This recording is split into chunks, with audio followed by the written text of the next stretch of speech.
CM Yogi Adityanath और क्या कुछ कह रहे हैं, सुनते हैं। रवि किशन शुक्ला जी, प्रदेश उपाध्यक्ष और विधान परिषद सदस्य डॉक्टर धर्मेंद्र सिंह जी,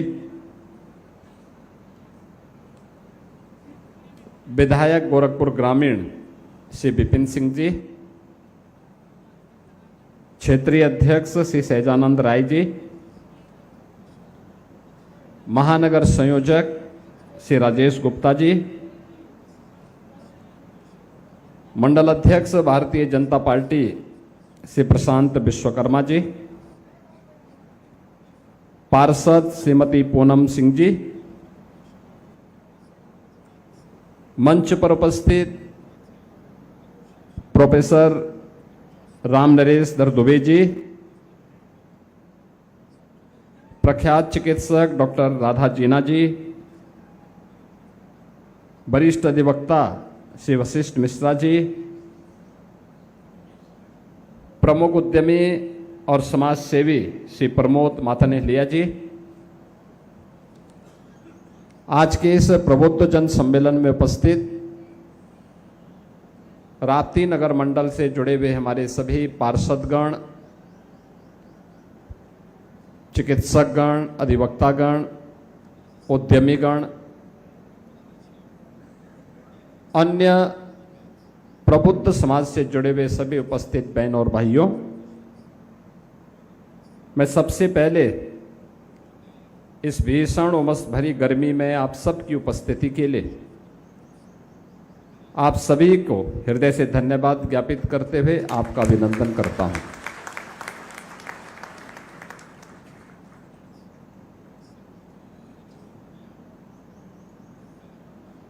मुझे अच्छा लगा कि गोरखपुर महानगर की इकाई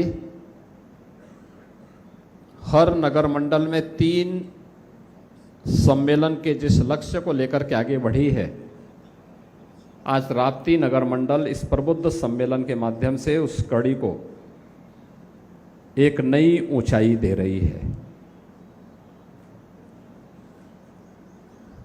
किसी भी समाज में दिशा देने के लिए, प्रेरणा प्रदान करने के लिए उस समाज के प्रबुद्ध जनों की बड़ी भूमिका होती है। यानी ओपिनियन मेकिंग के रूप में आप सबकी एक बड़ी भूमिका होती है। समाज को कैसे चलना है, किस दिशा में आगे बढ़ना है, क्या करना है, क्या नहीं करना है, आप मार्गदर्शक हैं समाज के। अलग अलग तबका हो सकता है, चिकित्सक अपने मरीजों के प्रति, शिक्षक अपने छात्रों के प्रति, अधिवक्ता अपने वादकारियों के प्रति, उद्यमी अपने उपभोक्ताओं के प्रति, अलग अलग तबके से जुड़ा हुआ प्रबुद्ध जन अपने अपने क्षेत्र में एक मार्गदर्शक के रूप में, एक प्रेरणा पुंज के रूप में सदैव एक नई दिशा प्रदान करता है। और ये अच्छी पहल है कि समाज के ऐसे ओपिनियन मेकर के साथ हम सब एक संवाद के कार्यक्रम के साथ जुड़ रहे हैं। अच्छा हुआ मैं मंच पे आया तो रवि किशन को देख करके मैं देख रहा था कि यहाँ का कूलर, यहाँ का एसी भी काम करना बंद कर दिया। तो मैंने उनसे यही कहा कि भाई आप मंच पे बात कर रहे थे इसको, लेकिन देखिए आप सब बंद हो गया है। वो गए भी थे लेकिन वो और बंद हो गया, जैसे उनका हाथ लगा और बंद हो गया। लेकिन एक अच्छी स्थिति है। भारत ने अपने प्रबुद्ध समाज को सदैव सम्मान दिया है। ऋषि मुनि की परंपरा, हर भारतीय अपना गोत्र किसी न किसी ऋषि के साथ जोड़ता है। यानी ज्ञान की किसी विशिष्ट शाखा के साथ वो अपना संबंध जोड़ता है, और यही ज्ञान की परंपरा के साथ भारतीयों का संबंध है, और इसलिए हमें भारत भी कहते हैं, यानी ज्ञान में रत जो है वही भारत है। उस परंपरा के हम सब वारिस हैं। देश काल और परिस्थिति को भी सही दिशा प्रदान करने की जिम्मेदारी हमारे प्रबुद्ध जनों की है। याद करना, दुनिया के अंदर आज जो भी वैभव है, दुनिया प्रगति के नित नए प्रतिमान स्थापित कर रही है, लेकिन आज जो कुछ भी दुनिया में आपको दिखाई देता है, ये सब प्रगति गत 400-500 वर्षों की है। उससे पहले की दुनिया, भारत को छोड़ दें तो दुनिया के अन्य देशों में जो आज के कथित विकसित देश हैं, ये उस समय अंधकार के युग में जी रहे थे।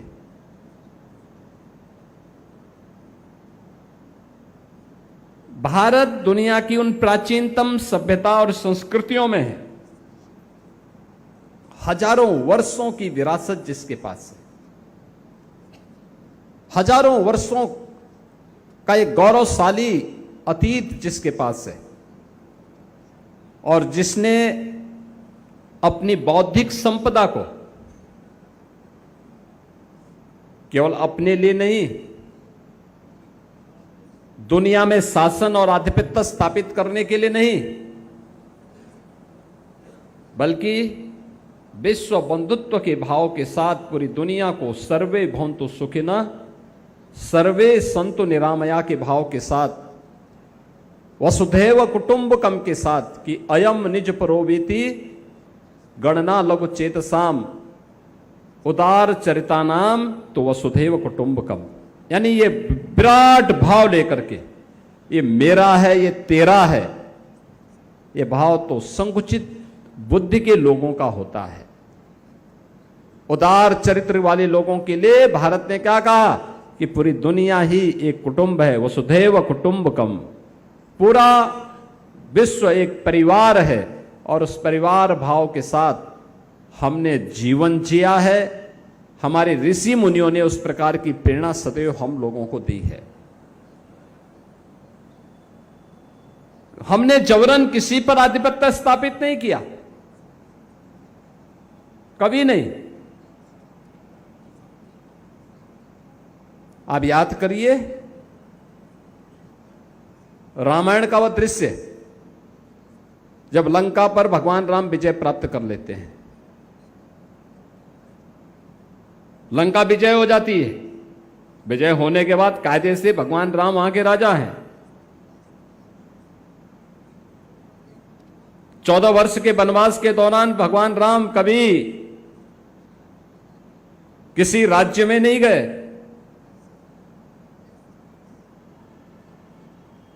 और वहां पर जब लक्ष्मण से पूछते हैं भगवान राम कि लक्ष्मण हमारा काम हो गया है, अब हम लोग वापस चले। लक्ष्मण जी ने उनको समझाने का प्रयास किया कि भैया ये लंका तो सोने की बनी है, हमारे यहां तो हम जाते हैं, बोलो अयोध्या में तो केवल बर्तन ही सोने के हैं, लेकिन यहां तो राजमहल ही सोने का बना हुआ है। कुछ दिन रुका जाए, थोड़ा अंदर चला जाए, हम बाहर हैं, अभी तो कैंप है, मैं अभी युद्ध शिविर में हम हैं, अब युद्ध शिविर में युद्ध जीत चुके हैं, रावण मारा जा चुका है, अंदर चला जाए। राम ने तब जो बात कही थी, अपि स्वर्णमयी लंका न मे लक्ष्मण रोचते जननी जन्मभूमिस्य स्वर्गादपि गरीयसे। उन्होंने एक बात कही थी कि लक्ष्मण लंका भले ही सोने की क्यों न हो, याद रखना मुझे ये रुचती नहीं, मुझे अच्छी नहीं लगती, क्योंकि हम सब आर्यावर्त के निवासियों का दायित्व क्या है, हम सब भारतीयों का दायित्व क्या है? उन्होंने कहा हमारे लिए तो जननी जन्मभूमि से स्वर्गादपि गरीयसी, अपनी मां और अपनी मातृभूमि से बढ़ करके और कोई नहीं हो सकता, कोई नहीं हो सकता है। भगवान राम का यह उद्बोधन आज भी हम सब भारतीयों के लिए एक प्रेरणा है। भगवान राम के इन शब्दों को जिस ऋषि ने हम तक पहुंचाया, वह राम की प्रेरणा है। एक प्रबुद्ध जन के माध्यम से हम सबके सामने आया, एक ऋषि के माध्यम से हम सबके सामने आया। आज भारतीय प्रेरणा लेता है।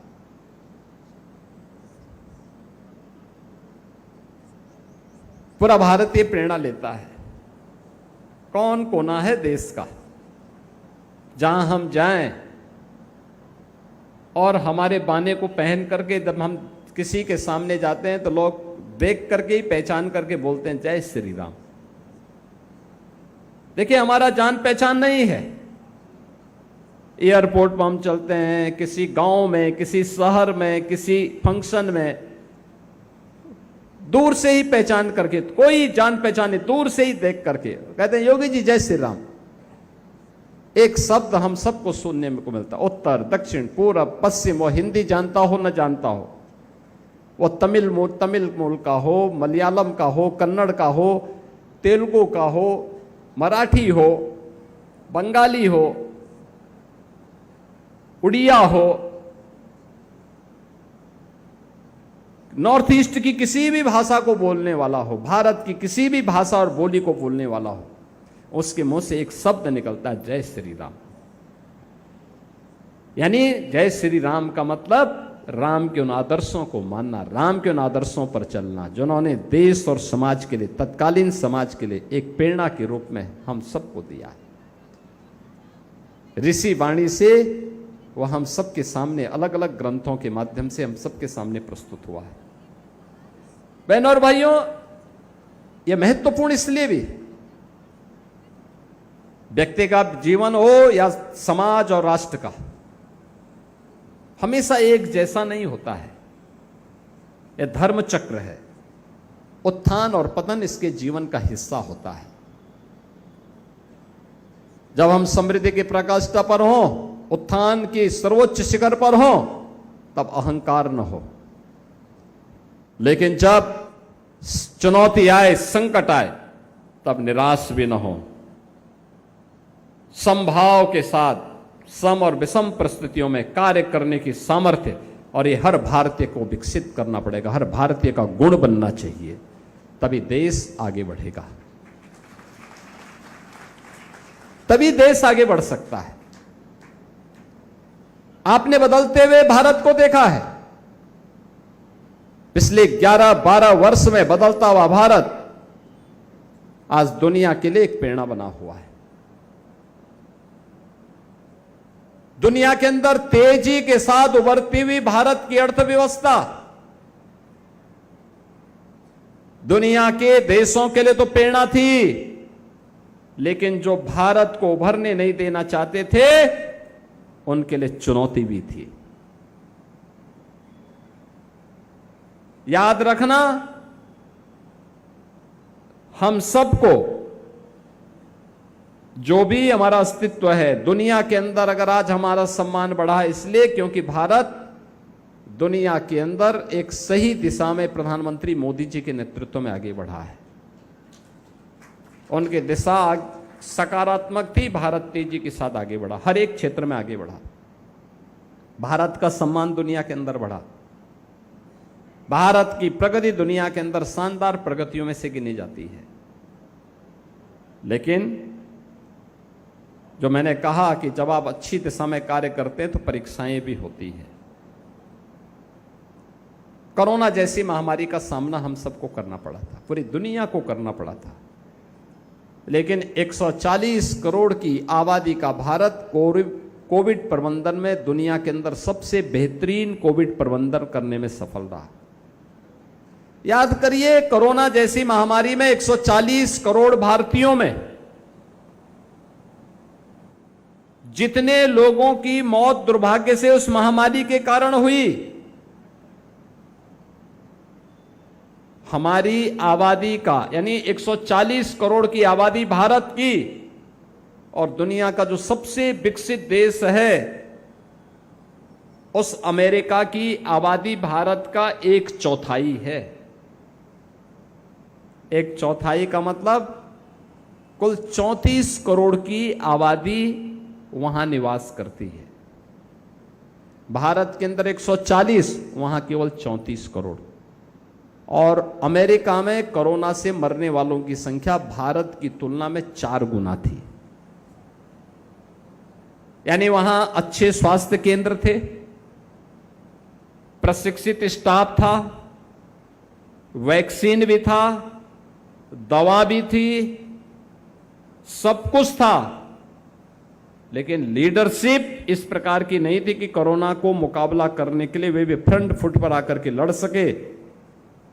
हमारे पास हो सकता है संसाधनों का अभाव रहा हो, लेकिन हर व्यक्ति को फ्री में वैक्सीन, फ्री में टेस्ट, फ्री में राशन की सुविधा और बेहतरीन कोविड प्रबंधन के लिए फ्रंट फुट में स्वयं प्रधानमंत्री मोदी जी आगे आकर के देश को एक नेतृत्व दे रहे थे। आज भी आप देख रहे होंगे पश्चिम एशिया में युद्ध चल रहा है, अमेरिका, यूरान का। तेल की आवागमन बाधित है, ईंधन की आपूर्ति बाधित है। दुनिया के सभी देशों में, अमेरिका में 4 गुना डीजल, पेट्रोल और रसोई गैस के दाम बढ़े हैं, 4 गुना। अगर उसकी कीमत पहले $100 रही होगी तो अब $400 है। यूरोप के देशों की हालत खराब है। पाकिस्तान जैसे तैसे टाइम काट रहा है। अरब के देश स्वयं परेशान है, अंधकार में रहने के लिए मजबूर हैं। दुनिया के तमाम देशों में अव्यवस्था का सा वातावरण है। याद करिए, फरवरी से लेकर के 12 फरवरी से लेकर के लगातार ये सब चल रहा है, लेकिन अब तक जनता पर बोझ न आने पाए। प्रधानमंत्री मोदी जी ने इसके लिए पूरा प्रबंध किया, लेकिन देश के ऊपर जो बोझा आ रहा है, जो चैलेंज आ रहा है, उसको ध्यान में रखते हुए मोदी जी ने कुछ आह्वान भी किया। याद करिए, जब मोदी जी ने कहा कि आप विदेश से सोना मत खरीदिए, विदेश में शादी ब्याह की पार्टी मत करिए, विदेश में घूमने मत जाइए, आपको घूमना है अपने देश के अंदर किसी इको टूरिज्म की साइट पर, किसी स्पिरिचुअल टूरिज्म की साइट पर, किसी हेरिटेज टूरिज्म की साइट पर जाइए। शादी ब्याह का फंक्शन हो या घूमने का कार्यक्रम हो, वहां पर जाकर के करिए। भारत का पैसा भारत में लगेगा, भारत में रोजगार का सृजन होगा, भारत के विकास में पैसा उपयोग होगा।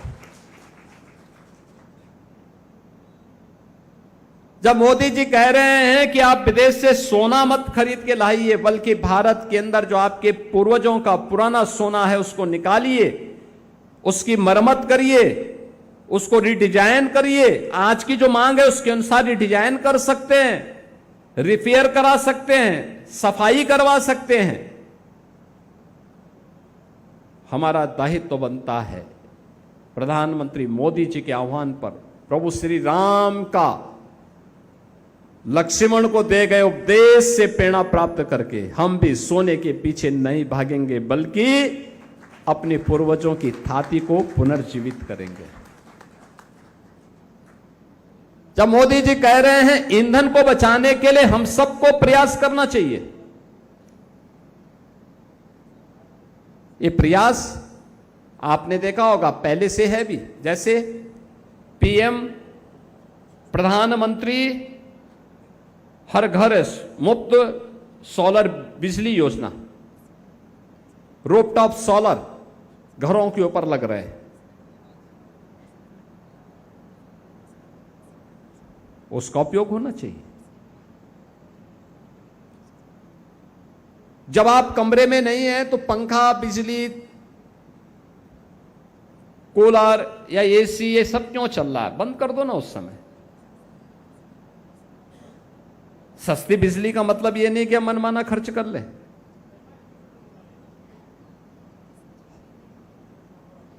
अगर एक ही मोहल्ले से 10 बच्चे स्कूल जा रहे हैं, एक ही स्कूल में जाना है, तो क्या जरूरी है कि 10 कार जाए? एक दो कार में भी जा सकते हैं, कार पुलिंग भी हो सकती है, या एक साथ कोई ई रिक्शा को भी बुक करा करके सुरक्षित तरीके से उन बच्चों को स्कूल भेजने की व्यवस्था की जा सकती है। स्कूली बस की मांग की जा सकती है। अगर एक मोहल्ले से 50 बच्चे हैं, आप परिवहन निगम से बोलेंगे, परिवहन निगम कोई शटल बस लगा सकता है सीधे स्कूल छोड़ने लाने के लिए, सस्ते में इस व्यवस्था को वहां किया जा सकता है। आखिर जो 30-40 4 व्हीलर चलते हैं, इनकी बचत होगी ना, उससे तेल बचेगा ना। कैसे कंट्रीब्यूशन हम सब कर सकते हैं, ये आज की हमारी चुनौती, और हम उस चुनौती के लिए अपने आप को तैयार करें। दूसरा, आपने बदलते हुए भारत को देखा है, बदलते हुए उत्तर प्रदेश को भी देखा है और बदलते हुए गोरखपुर को भी देखा है। याद करिए ना, क्या स्थिति थी आज से पहले। आज से पहले 2017 के पहले इंसेफ्लाइटिस की बीमारी का खतरा है नौनिहालों के लिए। बच्चा पैदा होता था, मां और पिता दोनों चिंतित होते थे कि नौ की बीमारी या इंसेफ्लाइटिस से, दिमागी बुखार से बच्चे को कैसे बचाएं। बच्चा थोड़ा बड़ा होता था, पढ़ाई का संकट, बच्चा पढ़ाई लिखाई करके आगे बढ़ता था, अब रोजगार का संकट, नौकरी रोजगार के लिए यूपी के बाहर जाना है तो पहचान का संकट, कहीं बाहर कहीं काम धंधा शुरू किया भी तो पता लगा कि घर की पुश्तैनी संपत्ति पर किसी ने कब्जा कर लिया। विकास ना, बिजली नहीं, सड़क नहीं, रोजगार नहीं, अन्नदाता किसानों के लिए कुछ भी सुविधा नहीं, व्यापारी से गुंडा टैक्स,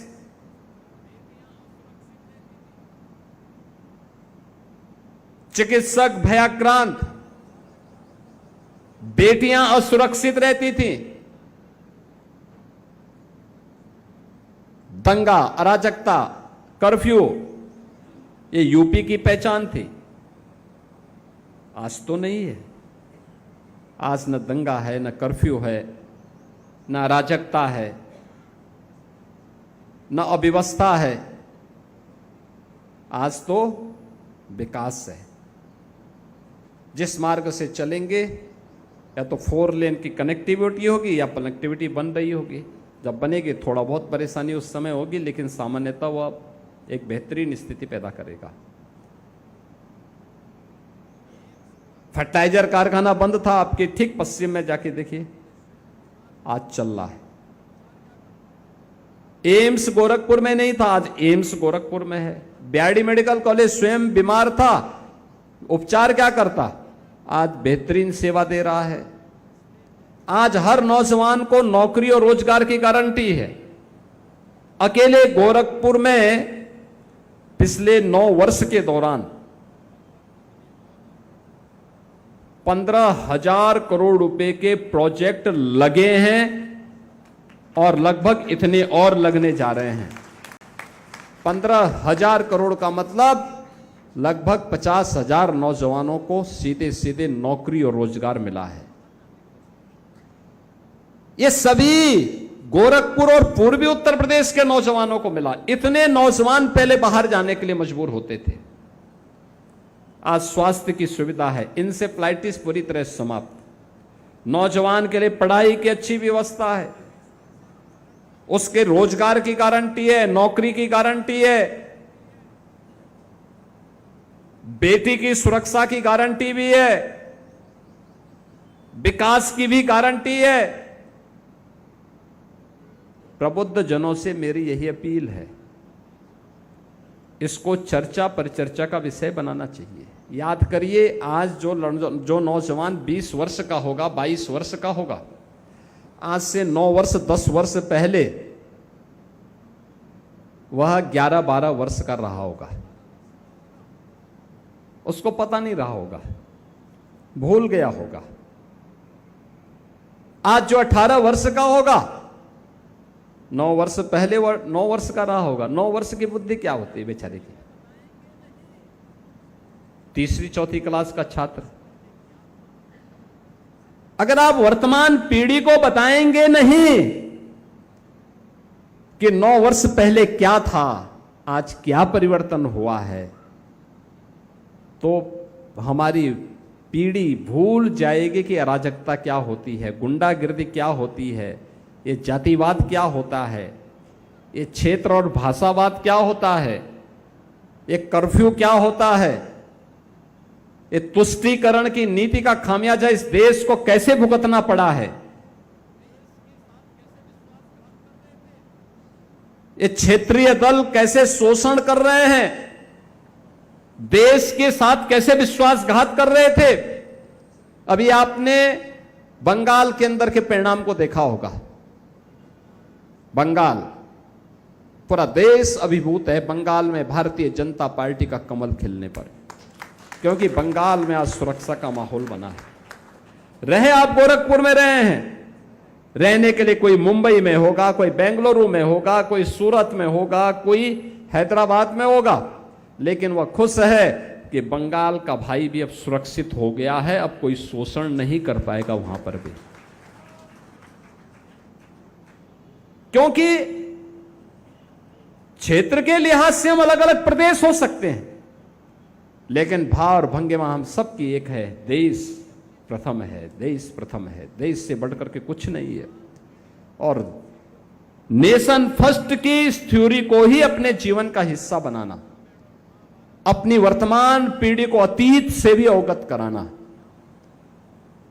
कराना इसलिए आवश्यक है। रामायण और महाभारत के साथ साथ 10 वर्ष पहले तक की क्या स्थिति थी, क्या अराजकता थी, क्या अव्यवस्था थी, कैसे बुनियादी सुविधाओं के लिए परेशान होना पड़ता था, इन सब को चर्चा परिचर्चा का विषय अगर हम बनाएंगे तो वर्तमान पीढ़ी मानसिक रूप से तैयार होगी कि फिर से उस अभिशाप को, जिसने पहचान के संकट के दौर से हमें गुजारा था,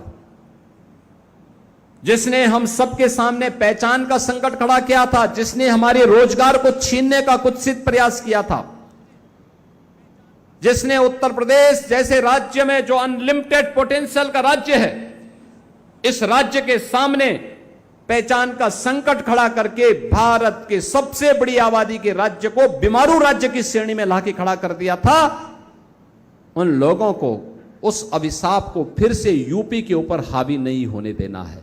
और जिस दिन ये संकल्प यूपी के हर प्रबुद्ध जन का हो जाएगा, मेरा मानना है यूपी का नौजवान उठ खड़ा होगा और उसको कोई गुमराह करने का दुस्साहस नहीं कर पाएगा, कोई इसको गुमराह नहीं कर पाएगा। क्षणिक स्वार्थ के लिए युवाओं के भविष्य के साथ खिलवाड़ करना, उसको समाज और राष्ट्र की मुख्य धारा से भटकाना, ये देशद्रोह है। और हमें देशद्रोह की छूट किसी भी संगठन, किसी भी संस्था को नहीं देनी चाहिए। इस समाज के प्रबुद्ध जनों की जिम्मेदारी होनी चाहिए, और इसीलिए इस जिम्मेदारी के लिए आपके पास हम लोग आए हैं। आप लोग अपने मोहल्लों में, अपने आसपास, अपने परिवार में इन चर्चा परिचर्चा को आगे बढ़ाइए। बताइए उनको मोदी जी के पहले क्या था, मोदी जी के बाद परिवर्तन जो आया है। आप मुझे बताइए, मोदी जी के प्रधानमंत्री बनने के बाद भारत विकास के पथ पर अग्रसर हुआ, तेजी के साथ भारत की नई पहचान बनी, दुनिया के अंदर सम्मान बढ़ा। और यूपी में डबल इंजन सरकार आने के बाद कर्फ्यू मुक्त, गुंडा मुक्त, माफिया मुक्त और अयोध्या में राम जन्मभूमि का भव्य राम मंदिर का निर्माण।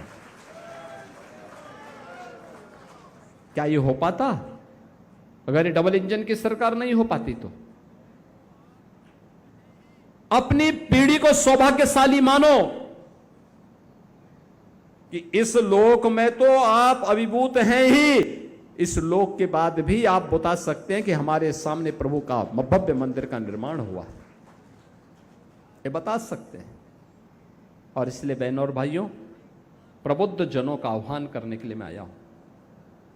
याद करिए 1965 में भारत के एक प्रधानमंत्री से लाल बहादुर शास्त्री जी ने देशवासियों का आह्वान किया था कि अमेरिका ने गेहूं बंद कर दिया था भारत का, और तत्कालीन प्रधानमंत्री ने देशवासियों का आह्वान किया था। भारत में गेहूं का उत्पादन उतना नहीं हो रहा था, उन्होंने कहा था एक समय व्रत रखो, और भारत के लोगों ने व्रत रखा था, एक समय व्रत रखा था। हर परिवार में सप्ताह में एक दिन व्रत रखता था परिवार,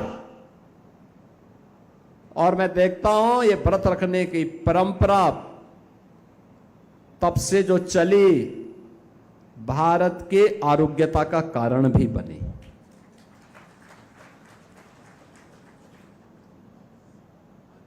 भारत आज खाद्यान्न उत्पादन में आत्मनिर्भर है। आज भारत को किसी से गेहूं, चावल, दाल, तेल, सब्जी, फल इसके लिए निर्भर नहीं होना पड़ता है। और मैं कहता हूं उत्तर प्रदेश का अन्नदाता किसान को सुविधा मिले, अकेले उत्तर प्रदेश पूरी दुनिया का पेट भरने का अन्न उत्पादन आज के दिन पर कर सकता है। यह ताकत है हमारी, और उसी ताकत के लिए हम सबको तैयार होना होगा। आने वाली चुनौतियां हम सबके सामने आएंगी, और चुनौती मनुष्य के सामने ही आती है, हमें उससे भागना नहीं है, उसमें हताश और निराश भी नहीं होना है, उसका मुकाबला करना है। उसके लिए अपने आप को मानसिक रूप से तैयार करना है। प्रधानमंत्री जी का आह्वान हुआ है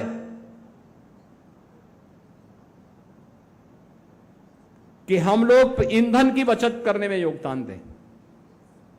नगरीय क्षेत्र में हमारा प्रयास होना चाहिए, एलपीजी की कालाबाजारी हर हाल में रुकनी चाहिए, और जो कर रहे हैं उन पर सख्त कार्रवाई भी होनी होगी। लेकिन प्रबुद्ध जनों का भी दायित्व बनता है कि वे बोलें, जो गलत कर रहा है उसको चेतावनी भी दे दें, और नहीं तो प्रशासन की कार्रवाई करवा दें।